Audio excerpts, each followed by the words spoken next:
लाभ मिळवायचा असेल तर त्याच्याकरता विचार केलाच पाहिजे, केलाच पाहिजे. आणि प्रत्येक माणसाला लाभाची आवश्यकता आहे ना, प्रत्येकाला वाटतं काहीतरी मिळालं पाहिजे. विचार केल्यानंतर लाभ पदरात पडत असतो, म्हणून माणसाने विचार केला पाहिजे. पण संत महात्मे सांगतात काही गोष्टीचा विचार करू नका, काही गोष्टीचा विचार कधीतरी करा, पण काही गोष्टीचा विचार सातत्याने करा.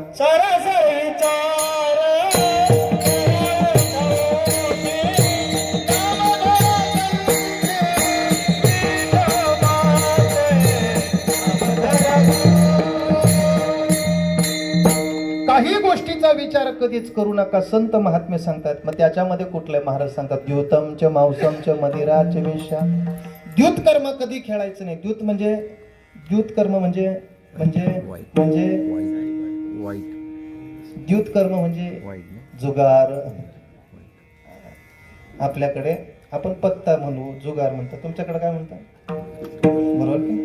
जुगार माणसाने कधी खेळू नको. का तर ते पाप सांगितले, ते पातक सांगितलेलं आहे. महाराज सांगतात द्युतमच. मग द्युत कर्म कोणी खेळलं? महाभारतामध्ये जा, कौरव पांडवांनी द्युत कर्म खेळलं.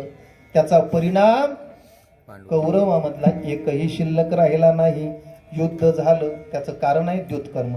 द्युत कर्म कधीही खेळायचं नाही. महाराज सांगतात काही गोष्टी कधीच करायच्या नसतात. जुगाराला, त्या पत्त्याला कधीही स्पर्श करू नका. महाराज आमच्याकडे एक गाव आहे, त्या गावामध्ये महाराज एक 24 वर्षाचा मुलगा, पण त्या जुगाराचा नाद एवढा लागला, एवढा नाद लागला, त्या जुगारात तो एवढा पागल झाला की स्वतःच्या आईचं मंगळसूत्र विकून जुगार खेळला. महाराज किती खालच्या थराला माणसं जाऊ शकतात, विचार करा. म्हणून जुगार आपल्या जीवनामध्ये आपला नाश करू शकते. म्हणून जुगार कधीही खेळू नका. पण एक सांगू महाराज, मला कधीतरी आश्चर्य वाटतं आपल्या समाजाचं, किंवा आपण एवढा चांगला महाराज उत्सव संपन्न करतो. कोणी 5 दिवस, कोणी 1.5 दिवस आणतो, कोणी 10 दिवस आणतो, कोणी 21 दिवस ठेवतो. कोण? भगवान परमात्मा, म्हणजे गणपतीचा उत्सव. आणि गणपती उत्सव आपल्या घरात आपण त्याची स्थापना केल्यानंतर आपण खऱ्या अर्थाने देवाला आपल्या घरी आणले. आपण काय केलं पाहिजे हो? काय केलं पाहिजे? भजन केलं पाहिजे, आरती केली पाहिजे, पूजा केली पाहिजे. पण प्रामाणिक सांगा, काय करतो आपण? काही काही लोकांचं गणपती त्याच्या करतायत महाराज, विठाला विठाला.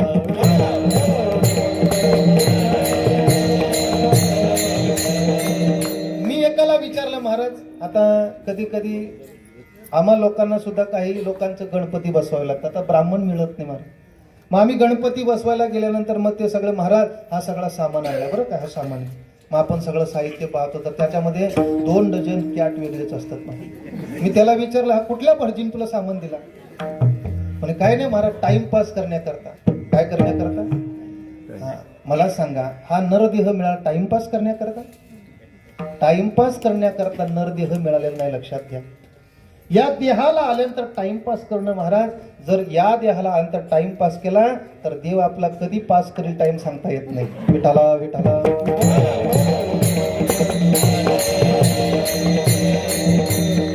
एकाने तर मला असं उत्तर दिलं महाराज, म्हणे काय करायचं देवाला जागवण्याकरता? हा, देवाला जागवण्याकरता?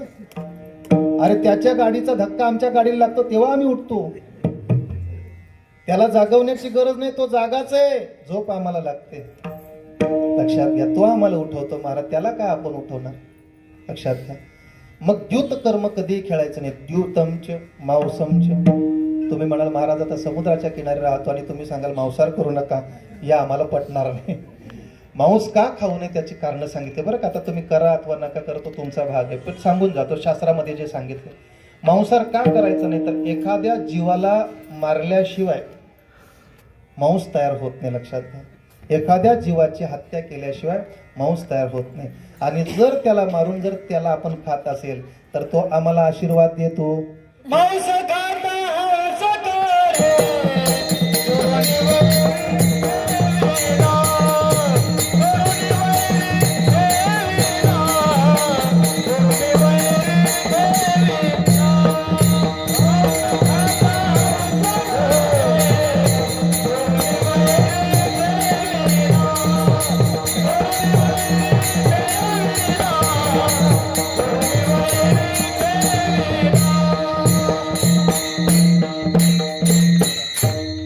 याचा जास्त विस्तार करत नाही, कारण तुम्हाला त्याच्यातच राहायचं. द्यूतमचे मांसमचे मदिरा, मदिरा म्हणजे दारू. 14 रत्न निघाली महाराज समुद्र मंथनातून, त्यातलं शेवटचं काय निघाली? मग त्यातलं अमृत जे निघालं ना महाराज, एक एक रत्न एकेकाला देऊन टाकलं, पण अमृत निघालं ते सगळं देवाने पिलं, सगळं देवानं वाटून टाकलं. मोहिनी रूप धारण केलं भगवान परमात्म्याने आणि सगळं महाराज. आणि ती दारू होती ना, ती कोणाला दिली? कोणाला दिली? राक्षस. बोला बोला बोला. म्हणजे कोण घेतात? आपण. ती त्यांच्या करता निर्माण केली महाराज, लक्षात द्या. द्यूतमचे मांसमचे मदिराचे वेश्या. महाराज सांगतात त्या गोष्टी करू नका, ज्या आम्हाला नरकापर्यंत नेऊ शकतात त्या वाटेने चालूच नका. विठाला विठाला.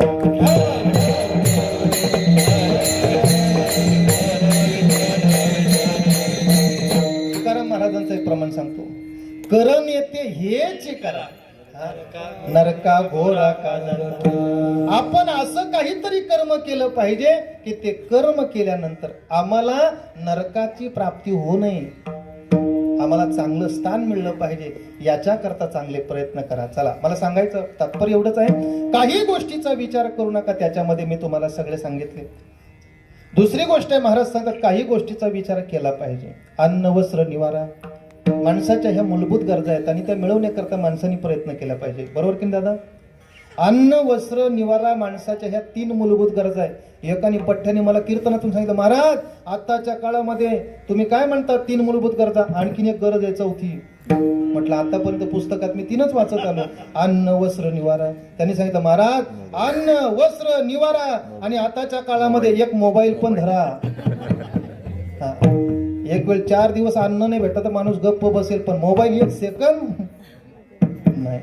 मोबाईल शिवाय माणसं राहू शकत नाही. मला सांगायचं तात्पर्य, हे मिळवण्याकरता माणसाने प्रयत्न केला पाहिजे. अन्न वस्त्र निवारा, काही गोष्टीचा विचार केला पाहिजे, काही गोष्टीचा विचार करूच नका. पण काही गोष्टीचा विचार महाराज सांगतात प्रत्येक क्षणाला केला पाहिजे. तो विचार कोणता? अभंगाचं पहिलं क्षण क्षणी.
महाराज सांगतात बघा, या मृत्यूलोकामध्ये आलो ना, मानव देहाला जर आले असेल तर एक गोष्ट महत्वाची केली पाहिजे. ऐका, काही गोष्टीचा विचार करायचाच नाही, काही गोष्टीचा विचार कधीतरी केला पाहिजे, पण काही गोष्टीचा विचार महाराज सांगतात प्रत्येक क्षणाला केला पाहिजे, वेळोवेळी केला पाहिजे. तो विचार कोणता महाराज सांगतात, तरावया पार भव सिंधू.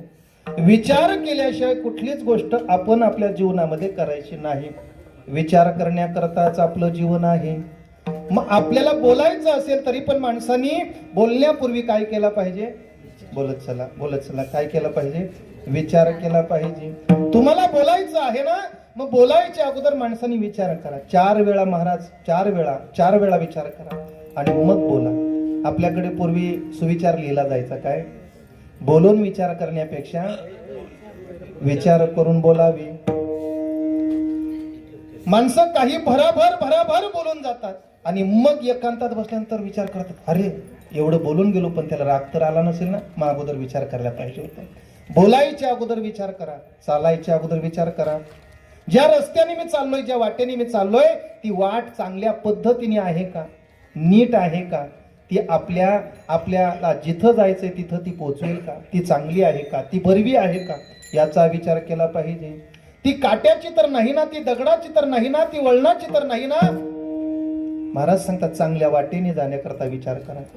बोलत असताना सुद्धा विचार करा, चालत असताना विचार करा. पाऊल टाकायचं असेल तर विचार करून टाका की जे टाकलेलं पाऊल आहे ते चुकीचं तर पडलेलं नाही ना, ते चुकीचं पडणार नाही.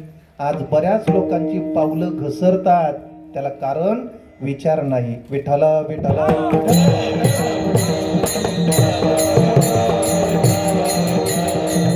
विचार घसरला का पाऊल सुद्धा घसरला जातो महाराज. चुकीच्या दिशेने पाऊलं जातात आणि आयुष्याची बर्बादी होते. पण महाराज सांगतात बोलत असताना विचार करा, चालत असताना विचार करा, ऐकत असताना सुद्धा विचार केला पाहिजे. काय ऐकलं पाहिजे.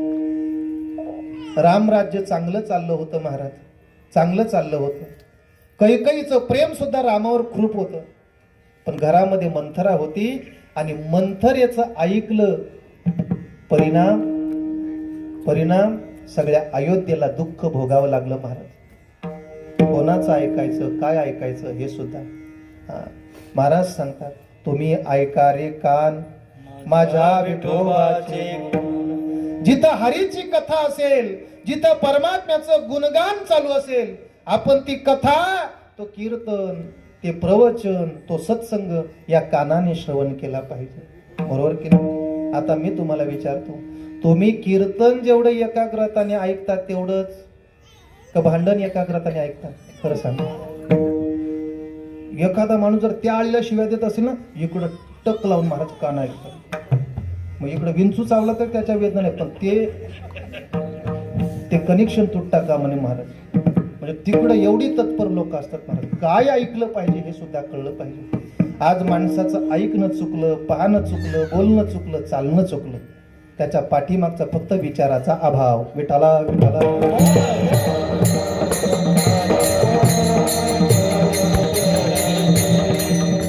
सज्जनो, आपल्याकडे खूप वैभव असेल, पण त्या वैभवाला जर विचाराची सांगड नसेल तर ते वैभव एक दिवशी आपल्या हातातून गेल्याशिवाय राहत नाही. लक्षात घ्या.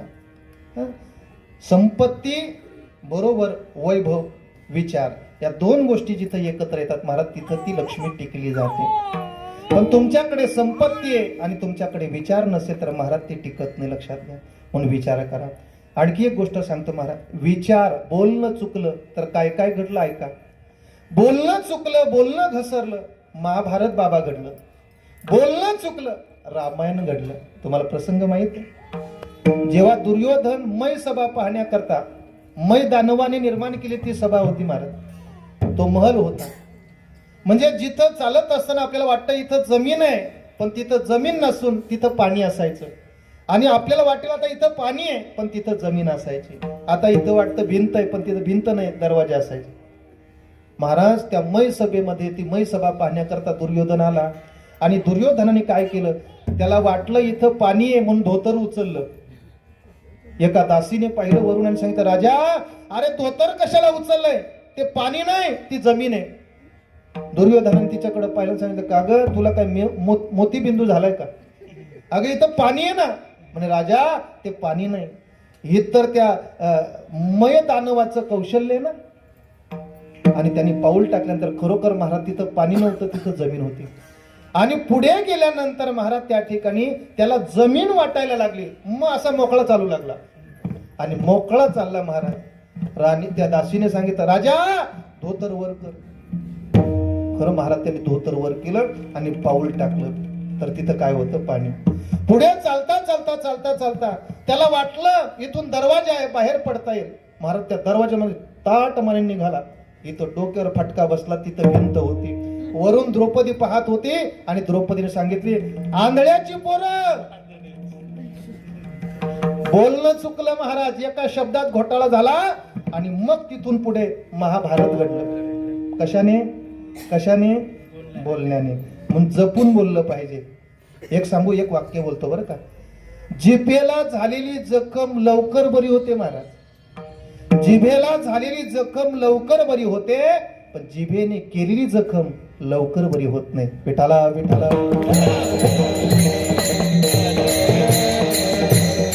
आपल्या जिभेला जर जखम झाली तर आपण उपचार करून महाराज ती व्यवस्थित करू शकतो. पण या जिभेने केलेली जखम आहे, माणसं आयुष्यभर लक्षात ठेवतात. त्याचं तोंड पाहणार नाही का, मला असं बोललं. ती जखम भरून निघत नाही महाराज. म्हणून शब्द जपून वापरले पाहिजे. बोलण्याने महाभारत घडलं. मग बोलण्याने रामायण कसं काय घडलं ऐका. वनवासामध्ये असताना महाराज तिथं मारीच मामा हरणीचं रूप धारण करून आला. सुवर्ण मृग आपल्या इथं बरं का. कुठं आला? कुठं आला? नाशिक पंचवटी. आणि सोन्याचं मृग धारण म्हणजे मायावी रूप धारण केलं. सीतामाईने पाहिलं आणि सांगितलं राम प्रभूला, प्रभू मला याच्या कातड्याची चोळी पाहिजे. प्रभूने सांगितलं आजपर्यंत असं सोन्याचं हरिण मी पाहिलं नाही आणि याच्या पुढे कधी.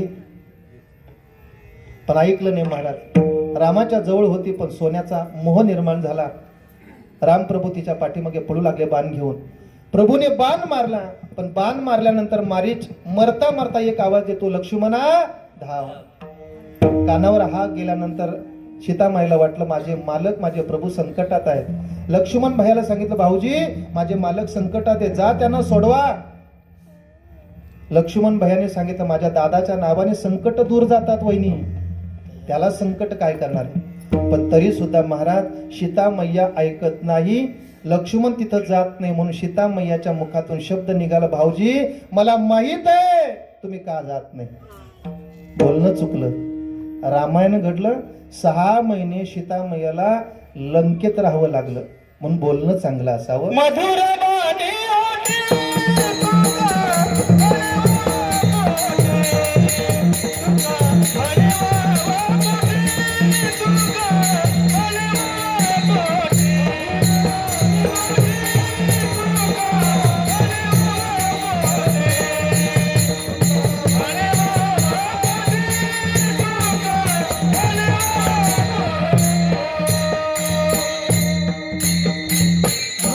महाराज सांगतात इथं या मृत्यू लोकामध्ये आपण आलो ना, मग आल्यानंतर प्रत्येक क्षणाला विचार केला पाहिजे. मग महाराज प्रत्येक क्षणाला का केला पाहिजे? महाराज सांगतात जीवनातला शेवटचा क्षण कुठला होईल सांगता येईल का आपल्याला? आपला शेवटचा क्षण कुठला होईल हे आपल्याला माहित नसल्यामुळे तुकाराम महाराज सांगतात प्रत्येक क्षणाला विचार करा. इथून पुढचं आयुष्य आहे ना, प्रत्येकाने आपल्या जीवनामध्ये विचार केला पाहिजे. पण तो विचार कोणता? मी कुठून आलो? मी कुठून आलो? तुम्ही कुठून आलात? तुम्ही सरळ सांगाल महाराज मी बालकून आलो. कुठून आलो? बालकून. आता खरं सांगा, हे आपलं देहाचं गाव आहे महाराज, बालकून. पण खरं आपलं स्थान कुठलंय? आपण कुठून आलो? संतांनी सांगितलं आलासी कोठोनी गा जासी कवन्या ठाया, घरदार नाही तुझे अवघी लटकीच माया. महाराज सांगतात हे तुझं घर नाही. हे जर तुझं घर असतं तर याच्यातून परमात्म तत्व निघून गेल्यानंतर तुम्हाला त्या घरात ठेवलं असतं. पण लोक 4 तास पण वाट बघत नाही. उचला. ज्या अर्थी याच्यातून परमात्म तत्व निघून गेल्यानंतर 4 तास सुद्धा आपल्याला त्या घरामध्ये स्थान नाही. ते घर आपलं असेल? आपले? तुमच्या गावात तुम्ही कधी पाहिलं का महाराज की ज्याने घराकरता एवढी मेहनत केली, महाराज कष्ट केलं, आणि तो माणूस गेल्यानंतर त्या माणसाला 1 महिना त्या लोकांनी घरातच ठेवलं? तुमच्या परिसरात कुठं घटना? काही काही लोक म्हणतात अरे ती पोरगी लांब आहे ती यायची, लोक म्हणतात तिकडे दर्शन करील, आता उचला. ज्या घरामध्ये महाराज चैतन्य परमात्म तत्व आत्मतत्व निघून गेल्यानंतर त्या माणसाला 4 तास सुद्धा लोक ठेवत नाही. ते घर आपलं कसं असेल? महाराज सांगतात हे स्थान आपलं नाही, जिथून आलोय तिथं आपल्याला जायचंय हा विचार करा महाराज. पण पाठवलंय ते कार्य करून आम्हाला जायचंय, तसं जायचं नाही रिकाम्या हाताने. इथं मला कीर्तन करण्याकरता पाठवलंय ना, मला बोलावलं ना, मग इथं येऊन मी काय केलं पाहिजे बाबा? काय केलं पाहिजे?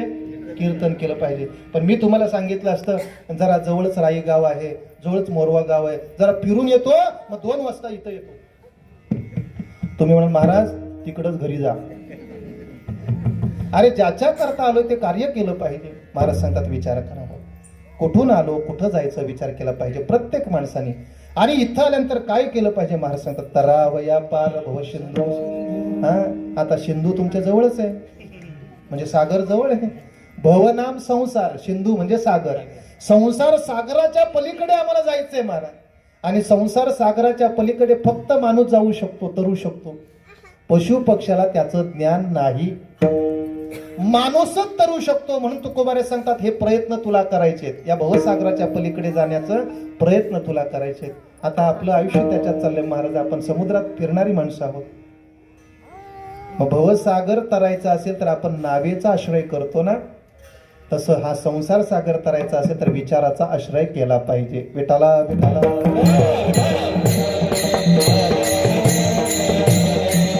ठीक आहे महाराज, तुम्ही सांगितल्याप्रमाणे आम्ही विचार करू, पण तो विचार आताच करण्याची गरज काय? तुकोबार आहे त्याचं उत्तर दुसऱ्या चरणामध्ये देतात. नाशिवंत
सांगतात बाबांनो, मी नंतर सुद्धा तुम्हाला विचार करण्याकरता सांगितलं असतं, पण नंतर विचार करण्याकरता हे तर टिकलं पाहिजे की नाही? कारण या देहाचा यत किंचित देखील भरोसा क्षणभंगुर नाही भरवाचा.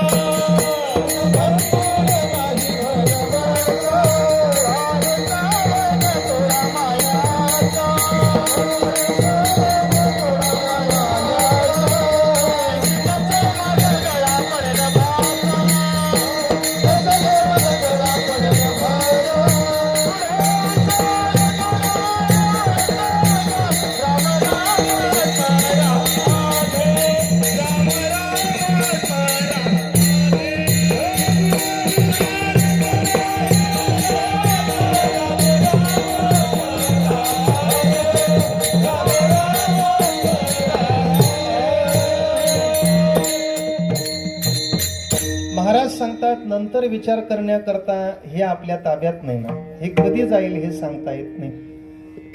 आज कितीतरी माणसं आपल्या जवळून गेली महाराज की त्याचा आपण विचार सुद्धा करू शकत नाही. लोक म्हणतात अरे त्याचा काय मरायचं वेळ होती का, पण गेला. म्हणजे याचाच अर्थ या देहाचा भरोसा नाही, या देहाचा यत्किंचित देखील भरोसा नसल्यामुळे तुकाराम महाराज सांगतात तुम्ही आताच विचार करा. या क्षणापासून आपण विचार करायला सुरुवात केली पाहिजे. आपण वेळ दवडता कामाने महाराज. गेलेली वेळ पुन्हा आपल्या जीवनामध्ये मिळत नाही, लक्षात घ्या बरं. गेलेला पैसा मिळवता येतो, गेली इस्टेट मिळवता येते, पण गेलेली वेळ परत आपल्या जीवनामध्ये मिळत नाही. एक क्षण किती महत्वाचा आहे, लक्षात घ्या. एक क्षण किती महत्वाचा आहे. एखादी फर्स्ट क्लास जर एखादा मुलगा किंवा मुलगी येत असेल आणि शेवटचा महाराज एक प्रश्नाचं उत्तर त्याला परीक्षेला लिहायचं आहे. आता ते लिहायला त्यांनी सुरुवात केली, पण तेवढ्यामध्ये महाराज बेल झाली आणि शिक्षकाने तो पेपर महाराज तिच्या हातातून किंवा त्याच्या हातातून काढून घेतला, तो जमा केला. आणि तेवढ्या वेळामध्ये महाराज त्याचा समोरचा जो होता, जो 2 नंबर येत होता ज्याचा, त्याने तेवढ्या वेळात तो प्रश्न पूर्ण केला, त्याचं उत्तर पूर्ण केलं. परिणाम एका सेकंदामध्ये तो त्याच्या पुढे गेला, नंबर 1ला तो आला. आणि नंबर 1ला येणारा मुलगा किंवा मुलगी ती 2 नंबरला गेली. मग तिला टेन्शन येतं महाराज. 35 वाला महाराज इकडे गाव पेड वाटतो, पण एका मार्का करता महाराज आपला 1 नंबर चुकला म्हणून ती पूर्ण रात्रभर रडत बसते महाराज. का? तिच्या जीवनातला तो क्षण तिच्या जीवनातला किती महत्वाचा आहे फक्त तिला विचार. म्हणून क्षण कधीही आपला गमवता कामाने. म्हणून तुकोबारे सांगतात नाशिवंत देह, देह नश्वर आहे, तो आज ना उद्या पडणार आहे, पण त्याच्या अगोदर विचार करा महाराज. आज ना उद्या तो जाणार आहे, हे सगळं दिसतंय ना, हे सुद्धा सगळं जाणार आहे. आयुष्य खातो काळ सावधान. तो काळ आमच्यावर टपून बसल्यामुळे तो आमचं काळ काय करतो, आयुष्य खात आहे, आयुष्य खात आहे. पण त्याच्या करता तुकाराम महाराज सांगतात आम्ही सावध झालो पाहिजे. आता जसं आम्ही बेसावध बसलोय ना, तसं सावध होऊन आम्ही आमच्या जीवनात विचार केला पाहिजे. मग महाराज तो विचार कुठं मिळणार आहे? महाराज सांगतात संत समागमी धरावी आवडी, करावी तातडी परमार्थी. संतांच्या संगतीत गेलो का विचार मिळतात महाराज. दुकानात गेलो तर किराणा माल मिळतो, मंडईत गेलो तर भाजीपाला मिळतो, पण विचार पाहिजे ना, संतांजवळ गेला पाहिजे. महाराज सांगतात संतांकडे गेलं पाहिजे. म्हणून बाबांनी आपल्या गावामध्ये सत्संग नव्हता, म्हणजे किंबहुना सप्ताह नव्हता, त्या सप्त्याचं आयोजन केलं. का? तर आम्हाला त्याच्यातून विचार मिळणार आहे, लक्षात घ्या. सांगायचं तात्पर्य एवढंच आहे, संतांच्या जवळ आपण गेलो पाहिजे, संतांच्या सानिध्यामध्ये गेलो पाहिजे, परमार्थाबद्दल आवड निर्माण केली पाहिजे, परमार्थाची तातडी केली पाहिजे. गळ्यामध्ये जर पवित्र तुळशीची माळ नसेल तर तुळशीची माळ परिधान केली पाहिजे. गेल्यानंतर लोक घालतातच ना. तुमच्याकडं काय? मेल्यानंतर माणसं काय करतात, अरे अरे तुळशीची पानं आणा बघू टाका. मेल्यानंतर तुळशीचं पान जर देहाला पवित्र करत असेल तर जिवंतपणे आपण पवित्र अशी तुळशीची माळ परिधान केली पाहिजे. म्हणजे जमलं तर पटलं तर बघा, पण मरता मरता माळ घालून जा बरं का. संतांचा समागम करा, परमार्थाबद्दल आवड निर्माण करा, तातडी करा, घाई करा. परमार्थ महाराज जीवनामध्ये घाई केले पाहिजे. लोक म्हणतात आज नाही उद्या करू, परवा करू, येरवा करू. अरे एक दिवशी मरून जाशील, कधी तुला परमार्थ करतायत? आता आपल्या हातातला वेळ आहे ना, त्या वेळेत आपण सावध झालो पाहिजे. मग त्याच्याकरता महाराज सांगतात ह्या सगळ्या गोष्टी आपण आपल्या जीवनामध्ये केल्या पाहिजे. पण एक गोष्ट करू नका, तुका म्हणे येह लोकीच्या व्यवहारे, नका डोळे धोरे भरून राहो. यह लोकातल्या धुरामध्ये आपले डोळे भरून राहू नका. कोणाला सत्तेचा असतो, कोणाला संपत्तीचा असतो. एखाद्याकडे सत्ता असली तर त्याला समोरचा माणूस दिसत नाही महाराज. ज्या माणसांनी आपल्याला मोठं होण्याकरता मदत केली ती माणसं सुद्धा लोकांना दिसत नाही सत्ता आल्यानंतर. एखाद्याकडे संपत्ती आली तर महाराज ज्यांच्याकडे खायला नव्हतं महाराज, तर त्या माणसाने त्यांना खाऊ घातलं, पण ती माणसं सुद्धा ती विसरली जातात. महाराज सांगतात संपत्ती आली, एक वाक्य आपण नेहमी ऐकत असतो, गरिबी आली तर लाजू नये आणि श्रीमंती आली तर तुम्ही बोला. लक्षात घ्या. म्हणून सत्तेचा, संपत्तीचा, धनाचा, बलाचा, सौंदर्याचा, ज्ञानाचा कधीही धूर येता कामा नये. कधीही अभिमान धारण करू नका, कारण महाराज या सगळ्या गोष्टी जाणार आहेत. म्हणून तुकाराम महाराज सांगतात फक्त एकच गोष्ट करा, या मृत्यू लोकामध्ये मनुष्य देह धारण करून आलो ना, प्रत्येक क्षणाला विचार करून हा भवसागर कसा तरता येईल याचा विचार करा. असा साधा सरळ अभंगाचा भाव थोडक्यात आपल्या पुढे मांडण्याचा प्रयत्न केला. एक वेळ सगळ्यांनी मोठ्या प्रेमाने भगवंताचं भजन, हाताने टाळी आणि मुखाने देवाचं भजन करा. विठोबा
क्षणोक्षणा हाची करावा विचार तरावया पार भवसिंधू नाशिवंत देह जाणार सकळ आयुष्य खातो काळ सावधान.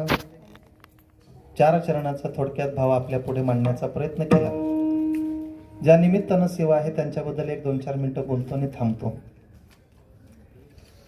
या घरातून निघून गेल्या कैलासवासी चंद्ररेखा चंद्रकांत पाटील या मातोश्रीचं निधन 69व्या वर्षी इहलोकाची यात्रा पूर्ण करून परलोकामध्ये निघून गेलेल्या आहेत. आणि त्यांच्याकरता एक सत्कर्माची शिदोरी म्हणून आजचं हे कीर्तन पुष्प माझ्या वाट्याला सुपूर्त केलं. सज्जनो, आज या घरातून जी माऊली निघून गेली, आज या घरातून जी आई निघून गेली, तुम्हाला सगळ्यांना ज्ञात आहे आई काय आहे. आईचं चिंतन करत असताना आपण अनेक ठिकाणी आईचं महत्व ऐकलंय. आई ही आपल्याकरता सर्वोत्तम आहे, सर्वश्रेष्ठ आहे. या मृत्यू लोकामध्ये येण्याकरता पहिलं पाऊल ठेवण्याकरता जिने जागा निर्माण करून दिली ती आई आहे. आपल्या जीवनामध्ये महाराज इथं या मृत्यू लोकामध्ये येत असताना आईने आम्हाला 9 महिने 9 दिवस पोटामध्ये साठवलं, वागवलं. हे आईचे आपल्या जीवनातले पहिले उपकार आहेत. नंतर जेव्हा आम्ही जन्माला येत असताना तिने स्वतःचा प्राण एका पारड्यात ठेवला आणि दुसऱ्या पारड्यामध्ये आपल्या मुलाला ठेवलं. म्हणजे जन्माला घालत असताना तिने स्वतःच्या प्राणाचा सुद्धा तिने विचार केला नाही. म्हणून आपल्याकडे एक शब्द आहे बाळंतपण. त्याचा अर्थच असा आहे बाळ किंवा अंत. कधी कधी महाराज एखाद्या माता माऊलीला एखाद्या मुलाला जन्माला घालत असताना त्या मातेचा अंत सुद्धा होऊ शकतो. अशाही अवस्थेमध्ये ती आपल्या मुलाला जन्माला घालते. हे तिने आपल्या जीवनात केले हे दुसरे उपकार आहेत. ती आम्हाला अस्थिदान करते. एवढंच नाही, आम्हाला कॅल्शियम देते. या सगळ्या गोष्टी आम्हाला आई देत असते महाराज. म्हणून आई ही सर्वोत्तम आहे. शास्त्राने सुद्धा पहिलं स्थान तिला दिलंय. मातृदेव भव पितृदेव भव. आई ही आपल्या जीवनामध्ये श्रेष्ठच आहे आणि उद्या सुद्धा ती श्रेष्ठच राहणार आहे. आई श्रेष्ठ का आहे त्याचं कारण आहे महाराज. कारण आई आहे तोपर्यंत आम्हाला काही तिचं महत्व कळत नाही. पण एकदा गेली ना, एकदा घर खाली झालं की मग आम्हाला कळतं की आई आमच्या करता किती महत्वाची. सज्जनो, आईचं स्थान या समाजामध्ये कोणी घेऊ शकत नाही. समाजामध्ये अनेक माणसं आमच्यावर प्रेम करत असतात, अनेक माणसं. पण ही सगळी माणसं आहेत ना, कुठे ना कुठे स्वार्थ साधत असतात. स्वार्थापोटी प्रेम आमच्यावर करत असतात. पण जीवनामध्ये निस्वार्थ प्रेम करणारी फक्त जगाच्या पाठीवर एकच तत्व आहे आणि ते जीवनातली आपली माया आहे, आई आहे. आई आमच्या जीवनामध्ये निस्वार्थ प्रेम करत असते. ती कधीही विचार करत नाही या 4 लेकरांचं संगोपन केलं तर ही मुलं मला सांभाळणार आहेत का. नाही, तिचं कर्तव्य ती पूर्ण करते. ती मुलं सांभाळो अथवा न सांभाळो, पण ती तिच्या कर्तव्यात कुठं कमी पडत नाही. सज्जनो, ती तिच्या परीने सगळं करत असते. आई म्हणून श्रेष्ठ आहे महाराज. गरिबीमध्ये दिवस काढते, पण आपल्या मुलाला कधी उपवाशी झोपू देत नाही. एक वेळ ती उपवाशी झोपे, पण आई आपल्या लेकरांना कधी उपवाशी झोपू देत नाही महाराज. म्हणून ती श्रेष्ठ आहे. अनेक कवीने महाराज अनेक उपमा द्यायला सुरुवात केली. कोणी सूर्याची दिली, कोणी सागराची दिली, कोणी कशाची दिली. पण सगळ्या उपमा महाराज त्या मातेच्या पुढे कुठेतरी कमी वाटायला लागल्या, कुठेतरी कमतरता वाटायला लागली. आईला उपमा सूर्याची दिली. सूर्यासारखी महाराज ती सगळ्यांकडे पाहत असते, प्रकाशित करत असते. पण दुपार झाली का तो सूर्य तापला का आम्हाला त्याचा ताप वाटत असतो. आई कधी आमच्यावर तापत नाही महाराज. जिथे सगळे गुन्हे माफ केले जातात किंवा माफ होतात, ते कोर्ट जर कोणाचं असेल तर ते आईचं. आपल्या जीवनातली पहिली गुरु आई आहे. आपल्या जीवनातली पहिली गुरु आई आहे महाराज. आपल्या मुखातला एक शब्द ती बोलायला लावते आम्हाला. आम्हाला पहिल्या चालायला लावणारी आई आहे. आपल्या करंगळी पकडून महाराज बालकाचे चाली माता जाणून पावळ घाली. लेकराला महाराज कौतुकाने ती आपल्या पुढे ओढत असते. तो उभा राहायला लागला की कौतुक वाटतं, ते चालायला लागला की कौतुक वाटतं. आमचं सर्वस्व कौतुक करणारी आमची माय आहे. प्रेमाने पाठीवरून हात फिरवणारी माय आहे. वेळ आली तर महाराज अधिकाराने ओरडून सांगणारी सुद्धा माय. तुम्ही घरी उशिरा आलात ना, उशिरा आल्यानंतर महाराज तुमच्या घरातली सगळी माणसं झोपलेली असतात. घरातली सगळी माणसं झोपतात. पण उशिरा आल्यानंतर तुमच्या गाडीचा आवाज ऐकला ना, की त्या खुर्चीतून उठून 75 वर्षाची म्हातारी आई दरवाजाची कडी उघडते आणि आपल्याला आतमध्ये घेते. आणि आपल्याला पहिला प्रश्न दरवाजात आहे तर विचारते, एवढा वेळ झाला कुठे फिरत होतास? अरे 8 तास कामाचे आहेत, पण पुढचा वेळ काय केलास? एवढा वेळ का लागला? कशा करता लागला? आणि एवढा वेळ उशिरा बाहेर राहिला, काय खाल्लं का तू? हे विचारणारी फक्त आई, लक्षात घ्या. पण ज्या दिवशी तुमच्यातून आई जाते ना, त्या दिवशी हे शब्द कोणी आम्हाला विचारत नाही. आमची मुलं महाराज, आम्ही जेव्हा कामावर जातो ना, सुट्टीची वेळ झाली की आमच्या अंगणामध्ये खेळत असतात. आम्ही दिसलो का पळत येतात, बाबा काय आणलं आमच्या करता? बायको दरवाजात असते. मुलं सांगतात क्या लाया पप्पा? बायको विचारते कितना कमाया? पण घरात ती म्हातारीच आई फक्त आपल्याला विचारते, लेकरा 8 तास बाहेर राहिला, जेवलास का तू? खाल्ला का? हे फक्त आई विचारत असते. म्हणून प्रेम आईसारखं जगामध्ये प्रेम कोणी करू शकत नाही. म्हणून एक वाक्य म्हटलं जातं महाराज, स्वामी तिन्ही जगाचा आई विना भिकारी. आपल्या जीवनामध्ये महाराज आई ही सर्वोत्तम आहे, श्रेष्ठ आहे. भगवंताला जरी या मृत्यू लोकात यायचं झालं ना, तरी एखाद्या आईचा आश्रय करून तो इथं येत असतो, लक्षात घ्या. म्हणून आई श्रेष्ठ. आता ही तिन्ही मुलं आहेत ना, यांना विचारा, जिच्या अंगा खांद्यावर ही लेकरं खेळली. अमृतासारखा पाना महाराज ज्या माऊलीने यांना पाजला गेला, यांच्या सगळ्या इच्छा आकांक्षा ज्या माऊलीने पूर्णत्वाकडे नेल्या, कधी यांना वाईट बोलले नसतील, कधी मारलं नसेल महाराज. उन्हात जर खेळत असतील तर त्यांना सावलीला आपल्या जवळ बोलावून घेतलं, मायेचं पांघरून यांच्या डोक्यावर टाकलं. हे सगळं उभ देणारे कोण आहे? आई आहे. पण ज्या दिवशी जाते ना, त्या दिवशी आम्हाला कळतं महाराज, खऱ्या अर्थाने प्रेम करणारा माणूस आमच्या जीवनातून निघून गेलेला आहे. म्हणून जीवनामध्ये महाराज सगळ्या गोष्टी विसरल्या तरी चालतील. हर बात को भूलो मगर माँ बाप को मत भूलना. सगळ्या गोष्टी तुम्ही विसरल्या तरी चालतील, पण जीवनात महाराज ज्यांनी आमच्यावर उपकार केले, ज्या माय बापांनी आम्हाला जन्माला घातलं ना, त्यांना कधीही विसरू नका. आता इथं सगळ्या माता माऊली बसल्यात ना, मी तुम्हाला विचारतो, तुम्ही लग्न करून जेव्हा सासरमध्ये जाता आणि सासरमध्ये तुमचा आनंदाने संसार चाललाय, पण आनंदाने संसार तुम्ही चालत असला तरी पण कुठेतरी वाटतं ना की आपण आईकडे गेलो पाहिजे. महिन्यातून, 4 महिन्यातून, 8 महिन्यातून, वर्षातून वाटतं ना, कारण ते स्थान तुमच्याकरता महत्वाचं आहे. तुमच्या घरामध्ये सगळं वैभव आहे, 4-8 लोक तुमच्या हाताखाली काम करणारी आहेत, सगळी लोक तुम्हाला महाराज, सगळे घराच्या बाहेर पडलं तर गाडीत बसतो आपण, आमच्या हातातली कामं करणारे आमची लोक आहेत महाराज, माणसं आहेत. पण तरी सुद्धा वाटतं या संसारात कंटाळा आल्यानंतर कुठेतरी विश्रांती घ्यावी, आणि विश्रांती घ्यावी असं वाटलं की एकच स्थान आम्हाला आमच्या मनात येतं, ते कुठं? माहेराला गेलो पाहिजे.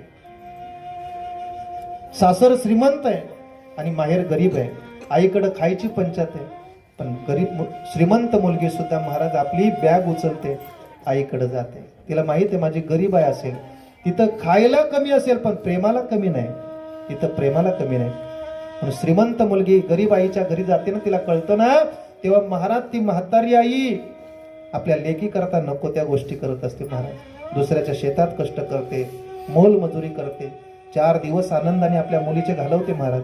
पण 5व्या दिवशी जेव्हा ती निघते ना तिथून, त्यावेळेस तिच्या डोळ्यात पाणी येतं की माझी मुलगी, माझी लेक चालले. श्रीमंत मुलगी, तिच्याकडे काही कमी नाही, पण इथं असलेली गरीब माय जेव्हा मुलगी बाहेर पडते तेव्हा या बरणीतून काहीतरी काढते, त्याच्यातून काहीतरी काढते, असं करता करता एखादी पिशवी भरते आणि आपल्या मुलीच्या हातात देते. माहेरातून रिकामी पिशवी कधी जात नाही. आजही तुम्हाला अनुभव असेल, पण ज्या दिवशी तुमच्या जीवनातली आई जाईल ना, त्या दिवशी या पिशवीत निश्चितच अंतर कुठेतरी पडलं असेल. म्हणून आई श्रेष्ठ आहे, आई सर्वोत्तम आहे, आई आपल्या जीवनामध्ये सर्वस्व आहे, म्हणून तिला कधीही विसरू नका महाराज, कधीही विसरू नका. एकदा गेली ना की परत मिळत नाही, लक्षात घ्या बरं. वस्तू गेली तर परत मिळवता येते, पण आई नावाची व्यक्ती गेली तर परत जीवनात मिळत नाही. एका कवीने गोड वर्णन केलं बरं. त्रिसरणाच्या टप्प्यावरती धन्य तू गमाते, सर्व संपोनी फक्त राहते आई तुझे गनाते, आई तुझे गनाते. चुकलं तुझं बाळाई, चुकलं तुझं बाळाई, रडते धाई धाई ग, रडते धाई धाई ग. ये ना माझे आई ग, ये ना माझे आई ग, ये ना माझे आई ग, ये ना माझे आई ग, ये ना माझे आई ग, ये ना माझे आई ग. तिग माझे हाल झाले सांगू मी कुणाला, सांगू मी कुणाला, सांगू मी कुणाला. सावलीने कोण गेले पडलो मी उन्हाला, पडलो मी उन्हाला, पडलो मी उन्हाला. वासराला सोडून वासराला सोडून कुठं, वासराला सोडून निघून गेली गायब, निघून गेली मायब. हे ना माझी आई ग, हे ना माझी आई ग, हे ना माझी आई ग, हे ना माझी आई ग. 9 मासाचा गोळा तू ग पोटी वाढविला, पोटी वाढविला, पोटी वाढविला. हाताचा पालनाने प्राचा देवा केला,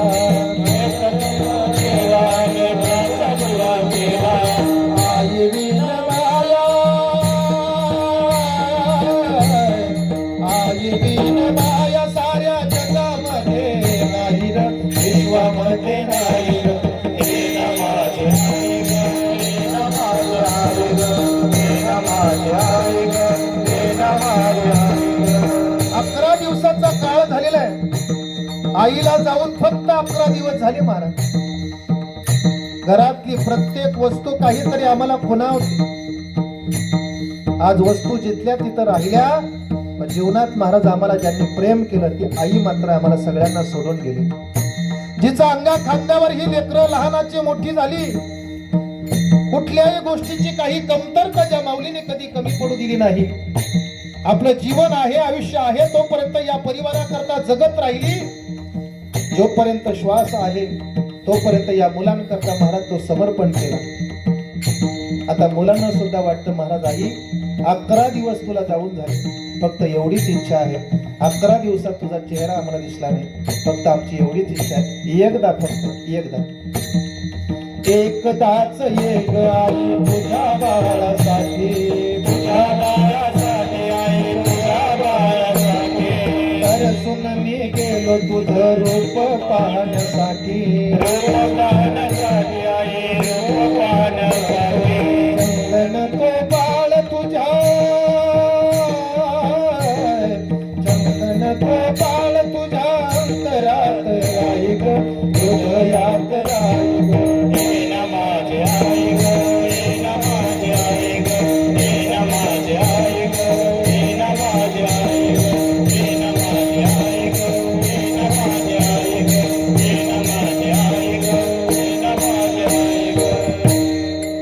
एक शेवटचं वाक्य बोलतो आणि थांबतो. ये कौन सी चीज है, ये कौन सी चीज है वो यहाँ नहीं मिलती, ये कौन सी चीज है वो यहाँ नहीं मिलती, सब कुछ मिलता है मगर माँ नहीं मिलती. जीवनामध्ये सगळं काही परत परत मिळवता येईल, पण जीवनातून आई गेली तर परत मिळवता येत नाही. म्हणून महाराज सांगतात, ज्ञानोबा सांगतात, सकल तीर्थाची दुरे जे का माता पितरे तया सेवेसी किर शरीरे लोण कीजे. आई वडिलांची सेवा जिवंतपणे करा आणि गेल्यानंतर त्यांच्या नावाने सत्कर्म करा. या दोन गोष्टी जीवनामध्ये आपल्या आई वडिलांकरता आपण केलं पाहिजे. जिवंतपणे सगळ्यांनी त्या माय बापाची सेवा केली पाहिजे. गेल्यानंतर लोकांना बुंदी लाडू घालून उपयोग नाही, लक्षात घ्या. जिवंतपणे सेवा करा. म्हातारा माणूस जर आपल्या घरात असेल ना तर त्या माणसाची सेवा केली पाहिजे, सेवा केली पाहिजे. हेच आपल्या जीवनातलं महाराज पुण्याचं काम आहे. ज्यांनी उपकार केले ना त्यांना कधीही विसरू नका. आज या घरातून जी आई गेली, जी माऊली गेली, ती परत तर येऊ शकत नाही, पण ईश्वराकडे देवाकडे आपण प्रार्थना करूया. एक चांगली सद्गती, चांगली गती तिला प्रदान कर, चांगला प्रवास तिचा पुढचा चालू द्या. एवढंच आपण सगळ्यांनी भगवंताला आपण प्रार्थना करूया आणि या ठिकाणी थांबूया. कीर्तनाकरता उपस्थित सर्व गुणीजन मंडळी, आमचे हरिभक्त परायण सुदाम महाराज वाड्यावरून इथं उपस्थित झाले, त्यांना सुद्धा मनापासून धन्यवाद. गायनाची साथ करण्याकरता इथं उपस्थित झाले, त्यांना साथ करणारे आमचे हरिभक्त परायण सोपान महाराज जाधव कुंदे तेही सुद्धा इथं उपस्थित आहेत. तसेच आमचे हरिभक्त परायण आमचे पंढरीनाथ दादा ते सुद्धा या कीर्तनाकरता उपस्थित झालेत. आमचे मामा सुद्धा इथं कीर्तनाकरता आलेत, बाबा आहेत. तसेच आमचे परम मित्र, त्या परिसरामध्ये कुठेही कीर्तन असू द्या महाराज, ठाण्यापर्यंत कुठेही कीर्तन असेल तर त्या कीर्तनाकरता आवर्जून इथं येतात. आमचे हरिभक्त परायण नितीन दादा, आता योगायोग म्हणावा लागेल नाही का, चांगलं कार्य. आताच त्यांनी पवित्र अशी तुळशीची माळ परिधान केली, म्हणजे त्यांनाही कळलं की आता शेवट आपल्याला गोड केला पाहिजे, त्याच्याकरता पवित्र अशी तुळशीची माळ त्यांनी परिधान केली. त्यांना सुद्धा मनापासून धन्यवाद. माझ्या डाव्या बाजूला ही विण्याची साथ करण्याकरता आमचे हरिभक्त परायण भागवतकर बाबा सुद्धा इथे उपस्थित आहेत. आपल्याला सुद्धा मनापासून धन्यवाद. कालच ते गावावरून आले आणि आज कीर्तनाकरता आले, एवढे थकलेले असताना पण त्यांना सुद्धा मनापासून धन्यवाद. तसं आमच्या या परिसराचं वैभव, ठाणे जिल्ह्याचं वैभव, आमचे हरिभक्त परायण राहुल महाराज डवले सुद्धा या ठिकाणी मृदुंगाची सेवा देण्याकरता उपस्थित झालेत. आपल्याला मनापासून धन्यवाद देतो. या कीर्तनाची सेवा ज्यांच्या माध्यमातून आली ते या घरातले जावई श्री अरविंद श्रीपद पाटील, गीतांजली अरविंद पाटील यांच्या माध्यमातून बालकुमला आपण कीर्तन केलं आणि दादांनी सांगितलं की महाराजांना आपण इथं बोलूया आणि त्यांच्या माध्यमातून इथं येणं झालं. तसं मोरवा गावामध्ये सुद्धा सप्ताहाला कीर्तन केलं. या परिसरामध्ये बऱ्याच ठिकाणी मी कीर्तन करून गेलेलो आहोत, पण या गावामध्ये मला प्रथमच येण्याचा योग त्यांच्यामुळे, अरविंद दादामुळे प्राप्त झाला आणि आमचे नितीन दादामुळे हा योग मला प्राप्त झालेले. मलापासून त्यांना दोघांनाही धन्यवाद देतो आणि मातोश्रीच्या आईच्या तीनही चिरंजीवांना मनापासून धन्यवाद देतो की आपण आईची सेवा केली जिवंतपणे आणि गेल्यानंतर त्यांच्या नावाने एक सत्कर्म केलं पाहिजे म्हणून कीर्तनाचा कार्यक्रम, भगवत चिंतनाचा कार्यक्रम आपण आयोजित केला. म्हणून तुम्हाला तिघांना सुद्धा मनापासून मी धन्यवाद देतो. आपण सुद्धा या कीर्तनाकरता उपस्थित झाला, या परिवाराच्या दुःखामध्ये सहभागी झालात म्हणून आपल्याला सुद्धा सगळ्यांना मी मनापासून धन्यवाद देतो.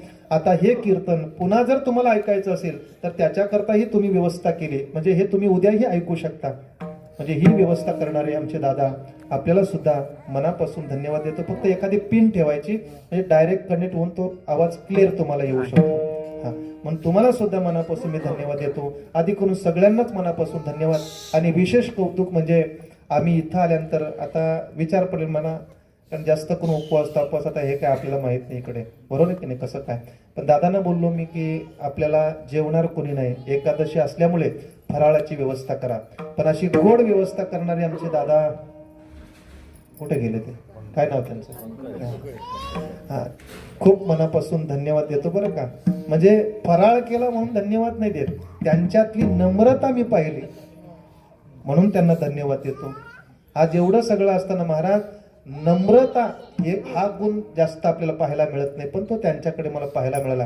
कारण माणूस बोलण्यावरून समजला जातो, तुम्ही काय बोलता याच्याने माणूस कसा आहे कळत असतो. गोड महाराज मला खूप बरं वाटलं, समाधान वाटलं की चांगल्या घरामध्ये आमची त्यांनी व्यवस्था केली. दादांनी चांगल्या व्यक्तीकडे आमचं प्रसादाची व्यवस्था केली. आपल्याला दोघांना उभयताना मनापासून धन्यवाद. एखादी महाराज, एखादी बहीण, एखादी आई प्रेमाने जशी वाढते तशी माऊली आमची ताई आमची प्रेमाने वाढत होती. घ्या महाराज, आग्रह करून. तिला सुद्धा मनापासून धन्यवाद देतो. आणि झालेली सेवा, हा, माझा आवाज तुमच्यापर्यंत ज्यांनी पोहोचवण्याचा, तर ते मला दिसत नाही कोण आहे, पण कोणी, तुम्हीच का, तुमचंच आहे का, तुम्हाला धन्यवाद देतो. झालेली सेवा परमात्म्याच्या चरणी समर्पण करून या ठिकाणी थांबतो. ज्ञानेश्वर माऊली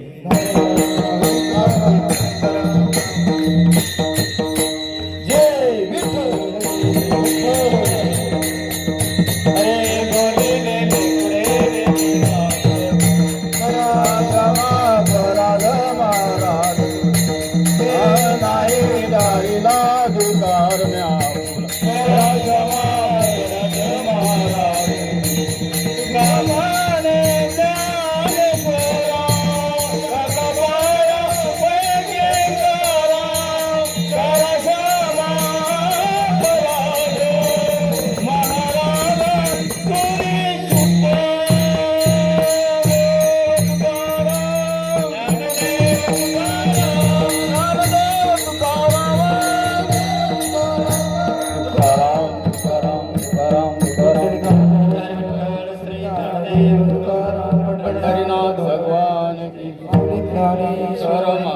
जगद्गुरु तुकाराम महाराज की जय.